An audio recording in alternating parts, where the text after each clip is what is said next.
You are watching from the Directorate, only on Nigerian Correctional Service online television.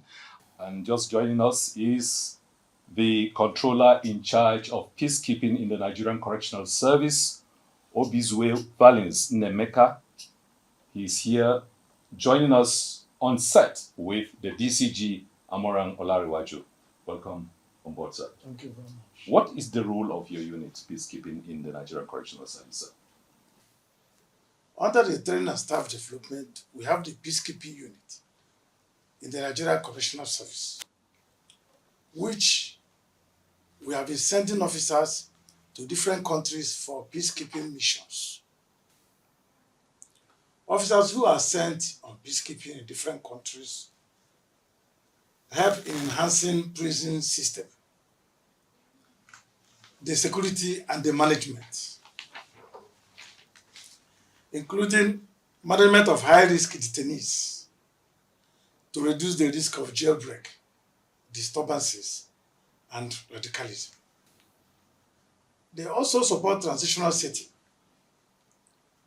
They provide planning, policies, expertise in transition settings, supporting host countries to promote long-term stability. So, we have a lot of officers undergoing training in the Nigerian Correctional Service, and the DCG has just mentioned that about 5,000 recruitment exercise has been granted by the federal government of Nigeria under this government.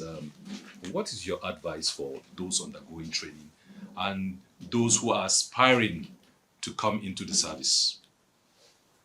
Training is very necessary, especially training and retraining of staff.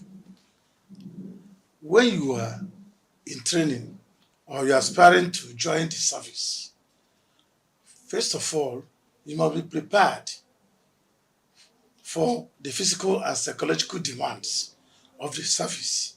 You must be prepared to handle stressful and potential trauma situations that are always observed in the Nigerian Correctional Service or in the custodial centers, because we deal with human beings.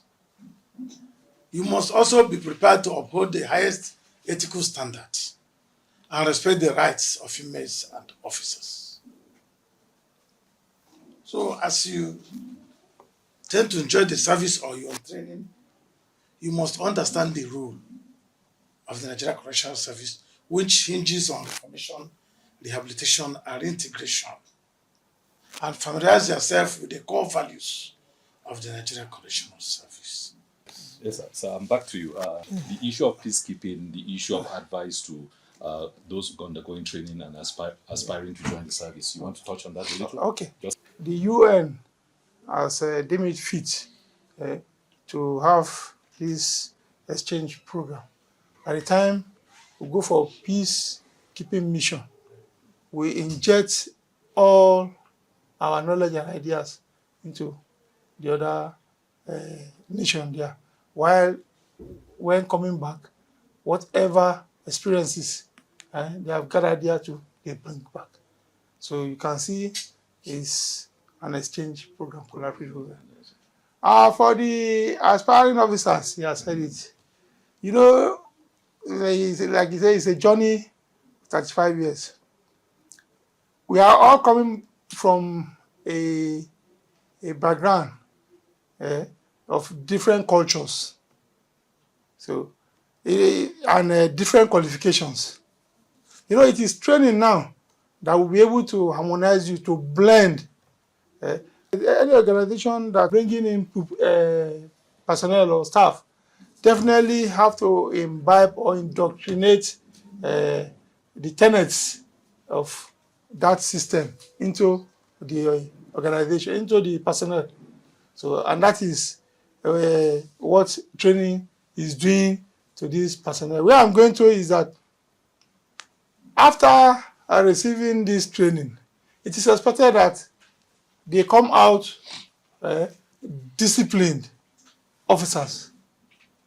They come out as professionals in correctional management and activities. It is expected that they are now going to stand as ambassadors of the correctional service. And, you know, one of those things that has been introduced or taught them will be the ethical conduct. And when you talk of ethical conduct, which includes the core values of the service, like you rightly mentioned, you have honesty, you have loyalty, then you have respect for diversity, which is germane, which is the key. It is training that brings all this together. We have personnel who are lawyers, who are from medical background, psychologists, criminologists. All these will have to be blended together in order for us to be able to achieve the organizational goals. I want to implore not only the trainees, the general entirety of staff, that we should imbibe the spirit of teamwork, the spirit of achievement, the spirit of accomplishment, the spirit to ensure that the service at any time, any day, is being given the maximum respect that's expected of it in the delivery of our mandate. Thank you. God bless you. Thank you very much. From dusty drill fields to high-level classrooms, the Directorate of Training and Staff Development is the bedrock of Nigerian Correctional Service. It is here that discipline is sharpened, leadership is formed, and transformation is born. Every officer, from recruit to controller, passes through this corridor or courage and capacity. To DCG Amoran, Olariwaju and his team, we say thank you, sir. Thank you. Not just for coming to join us, but for steering a directorate that has given so many officers the wings to fly. 428 14 on course.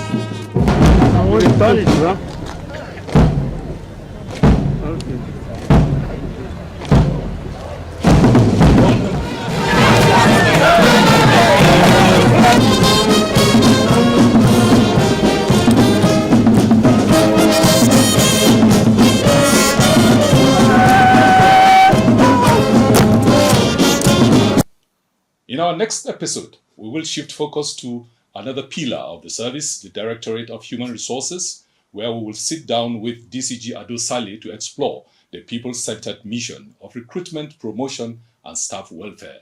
Until then, remember, behind every uniform is a story. Behind every story is a directorate, and here their voices are heard.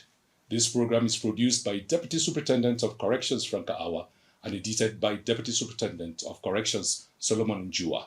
Don't forget to like, share, comment, and subscribe to our social media handles showing on your screen. I am Deputy Superintendent of Corrections, Fidelis Stephen Dalio.